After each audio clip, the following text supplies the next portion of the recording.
Why are Russians silent about the war in Ukraine? I believe that for some, everything is obvious. They're just brainwashed by Russian propaganda, or simply saying they're idiots. Your intellect is as weak as your dollar. Failure is your destiny. You disrespect yourself and your nation.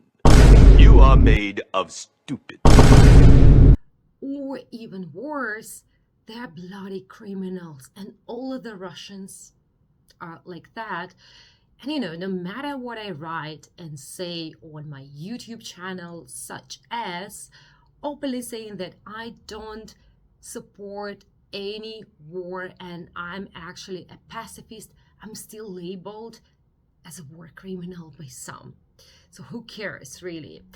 But today I would like to go into Russian history to see other aspects of what could be the reason for it, and are they really silent actually or not, because that should be the first question in my opinion. So welcome to my channel.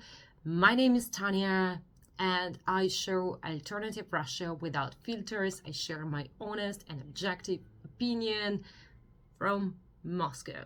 So yeah, a disclaimer would be it's my opinion, maybe I'm wrong. You can share yours, unless it's about hating the world and things like that. I don't support it. And I want to say that I'm strongly against any theory and idea that a certain nation is dumb or bad, any racial theories.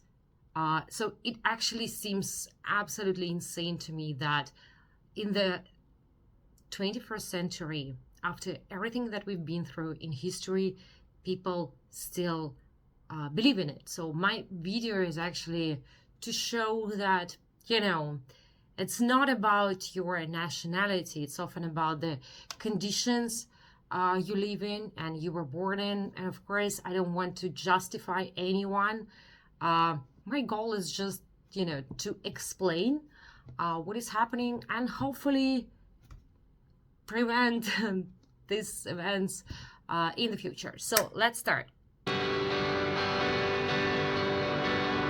Let's talk about freedom of speech in Russia. I don't know if you've heard about it, but once you say no war, once you go with a no war poster, or you're openly against the war, that brings many consequences. The best case scenario, you just lose your job and friends, and the worst case scenario, you go to prison. And here are some examples. And the question is, would you risk it? Like, would you risk everything that you have for what? And would be any outcome? The answer could be, of course, when it's just one person, it doesn't make sense. Honestly, I actually disagree with it. I think it's still important, and we should commemorate, all of these people that sacrifice themselves. But yeah, it would be easier if it was a large group of people. So why doesn't it work with Russia? Let's take a look at our history. Till 1861, there was serfdom in Russia. Simply saying, that was slavery. So the majority of people were slaves. And it's not only that you don't have freedom.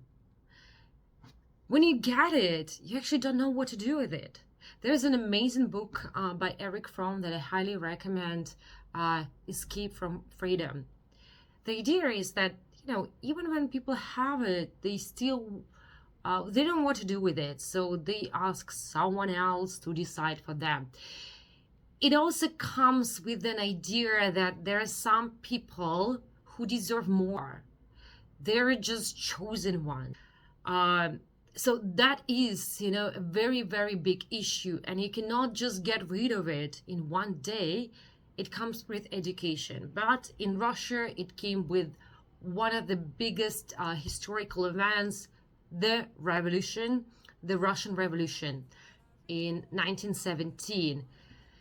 And the outcome was terror and exile of many smart, intelligent people. So this way, many educated people, many free people with free spirit were kicked out of the country, were either forced or they were killed, executed.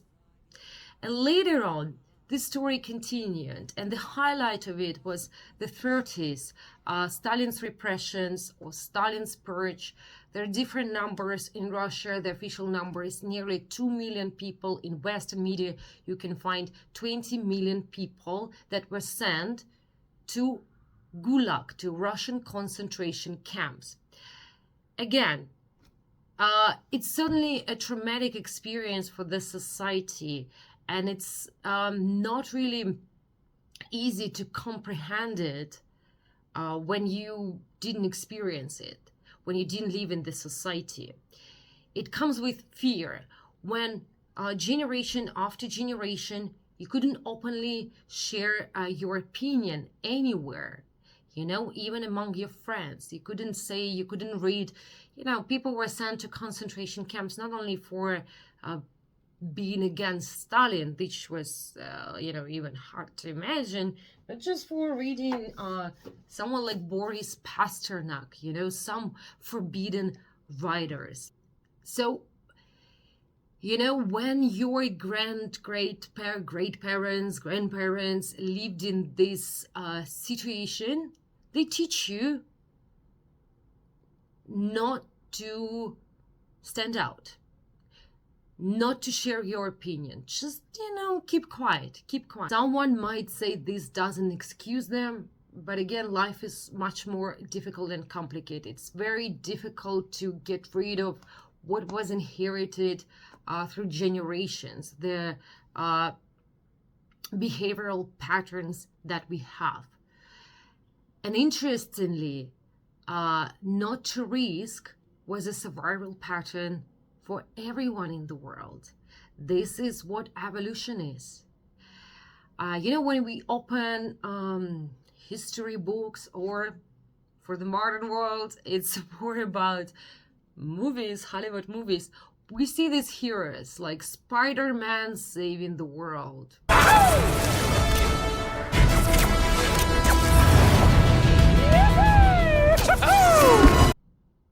Yeah, it might think that there's so many of them. There are Avengers, there's just a group of all of these heroes. And again, like history books, they focus on all of these leaders. Have you ever thought about the position, about the everyday life of an ordinary man during any war? Do we learn about it in school books? And going through it, I've actually become really, really interested in how people went through a similar situation. So I recommend you reading books about it. It's certainly eye-opening. It seems there are more heroes, there are more brave people than those did not risk. But brave people, heroes, unfortunately, they die young, like Jeanne d'Arc. And then they don't have offsprings. So we're all here today because of these cowards. They didn't go to fight with bears or whoever. And it is more natural, actually, to be a coward. It doesn't mean that I support it, because actually what I'm doing right now is pretty risky, when you do it from Moscow. And again, there's a really, really small percentage. It's obviously an exception. And everywhere in the world, if you think of the number of people that were able to actively oppose the regime, especially such as dictatorship, it will be a very small number. Why? Not because, everyone is bad, but people have their lives. They have their families, and there is something that they can lose, such as careers, the homes, and this is the reality. If you are openly against the war, this means that you won't get a job in Russia, and moreover, you are labeled as a foreign agent. What does it mean? We don't know for a fact. In some cases, it's just being a YouTube blogger and getting vlogger and getting money from YouTube. That already makes you a foreign agent, but you know how it works. Just if you don't support the government. And the question is, how are you going to survive after it? There are people who are ready to go far because, you know, this is their mission and they're ready to die for it, such as Alexei Navalny, such as Vladimir Kara-Murza, and many other political prisoners in Russia that many people don't even know about, that there are many of them now. But an ordinary person, again, is not like that. And an ordinary person doesn't know what he or she would do because, honestly, you're not really welcomed anywhere. There are not that many places you can go to with the Russian salary. And if you want to know about Russian salaries, let me know in the comments. There's another reason why now Russians are even more scared. I didn't say that at any time they were not scared, because actually when you study at school, and I studied in the 90s, which was relatively the most liberal time in Russia, I remember I was told by my teachers that my opinion doesn't matter. Literally, they were saying nobody cares about your opinion. Maybe that's why I'm sharing it on YouTube. So you're taught that nobody actually cares about you and your voice doesn't matter. Also in history, that you were just a puppet in this game. So whatever you do, you're gonna lose. Like, you're in this lose-lose situation. And only in the last 20 years or so, people had, well, a relatively comfortable life, like this, you know, glamour years, as we call. Because you think about what was happening in the Soviet Union, no matter what propaganda was saying, there was more focus on impressing others, foreigners, than actually on the standard of living. People had deficit of goods. People were really, you know, surviving about it. You know, you just see that your life is getting better, and why would you? Like, and you're just really, and people are really, really scared to go back to these times. And there is more actually to say. Are Russian people actually silent or not? I've already mentioned that despite all of these sentences that you can face after opposing the regime, there are still people who keep doing it. This is just one thing. And you know, in Russia 10 years ago, we had these big demonstrations. There were many people who were not okay with Putin going back as a president, because people believed it wasn't legal, you know, just to change the constitution for yourself. The other question is, are they really silent or not?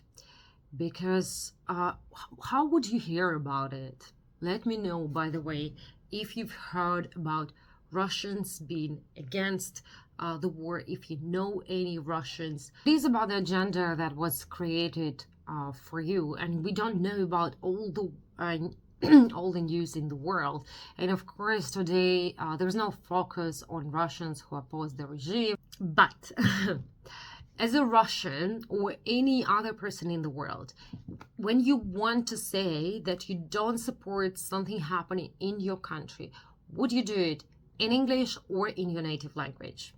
Let me know. So most of the people would do it in the native language because they address to their citizens. It makes sense. Why would I do it in English, especially, let's say on my social media, if all of my friends are Russian, if everyone is subscribed to me is Russian.